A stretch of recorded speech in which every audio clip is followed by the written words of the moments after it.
చంద్రబాబు నాయుడు, పవన్ కళ్యాణ్, మంత్రులు అందరూ పాల్గొన్నటువంటి 2 రోజుల పాటు కలెక్టర్ల సదస్సు అమరావతి వేదికగా మొన్న జరిగింది.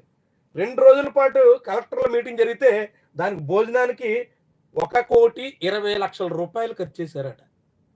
చూసారా?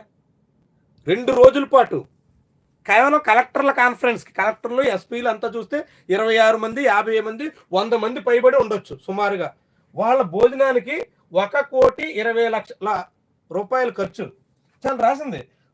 ఆంధ్రప్రదేశ్లో ఇటీవల జరిగిన కలెక్టర్ల కాన్ఫరెన్స్లో భోజనాలు ఏర్పాటు చేసిన ఖర్చు సత్యనివాసం అంది. టెండర్లు లేకుండా నామినేషన్ పద్ధతిలో విజయవాడలోని ఒక ప్రముఖ హోటల్కి 2 రోజుల కలెక్టర్ కాన్ఫరెన్స్కి భోజనాలు సరఫరా బాధ్యత అప్పగించారు.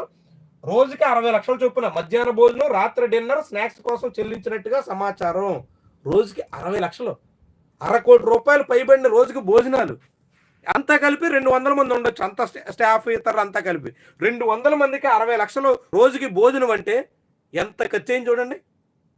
ఎంత భోజనం ఖర్చు, ఎంత ఒక్కొక్క భోజనం.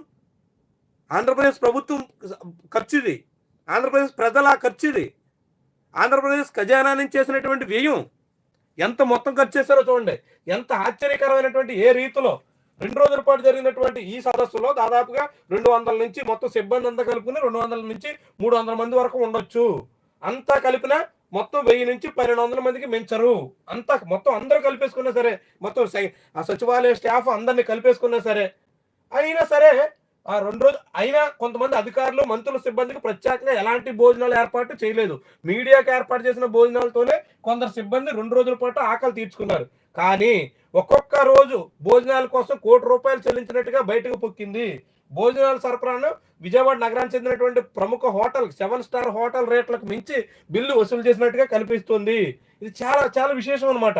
మీడియాకు అందించిన భోజనాలు ఒక్కొక్క ప్లేటు 3,200 రూపాయలు ఖరీదంట. ఒక భోజనం 3,200 రూపాయలు. చాలా నాసిరకంగా ఉంది, భోజనం బాగోలేదని చెప్పి విమర్శలు వస్తే, అలాంటి భోజనం 3,200 రూపాయలు ఒక ప్లేట్ భోజనం. ఎంత ఆశ్చర్యం చూడండి.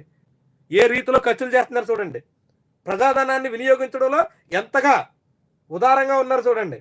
ప్రజలకు సంబంధించినటువంటి ఖర్చులు, ఆదాయం విషయంలో ఎంత బాధ్యత రాహిత్యంగా, ఎంత ఇష్టారాజ్యంగా వెచ్చిస్తున్నారో ఒక్కసారి ఈ లెక్కలు చూడండి.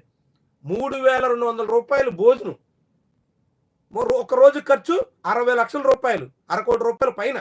2 రోజుల ఖర్చు 1,20,00,000 రూపాయలు భోజనానికి. కేవలం భోజనాల ఖర్చు ఎట్లా ఉందంటే, మొత్తం ఆ సదస్సు పేరుతో చేసినటువంటి ఇతర ఏర్పాట్ల ఖర్చు, ఇతర ఖర్చులు అన్ని కలుపుకుంటే ఎన్ని కోట్లు దాటుతుందో, ఎంత మొత్తం వెచ్చించినట్టో, ఏ రీతిలో ఖర్చు చేసినట్టో, ప్రజాధనాన్ని ఎంత మొత్తంగా ఎలా ఎలా ఎలా ఎలా వెచ్చిస్తున్నారో చూడండి. అసలు ఏ రీతిలో సాగుతుందో వ్యవహారం. ఇంత మొత్తంగా ప్రజాధనానికి బాధ్యతారాహిత్యంగా, ఇష్టారాజ్యంగా, ఈ మొత్తంగా ఇంత పెద్ద స్థాయిలో ఖర్చులు పెట్టడం అంటే ఏమనాలి దీన్ని? అసలు 3,200 రూపాయలు ఒక పూట భోజనానికి వెచ్చించేటువంటి పరిస్థితిని ఏ రకంగా చూడాలి?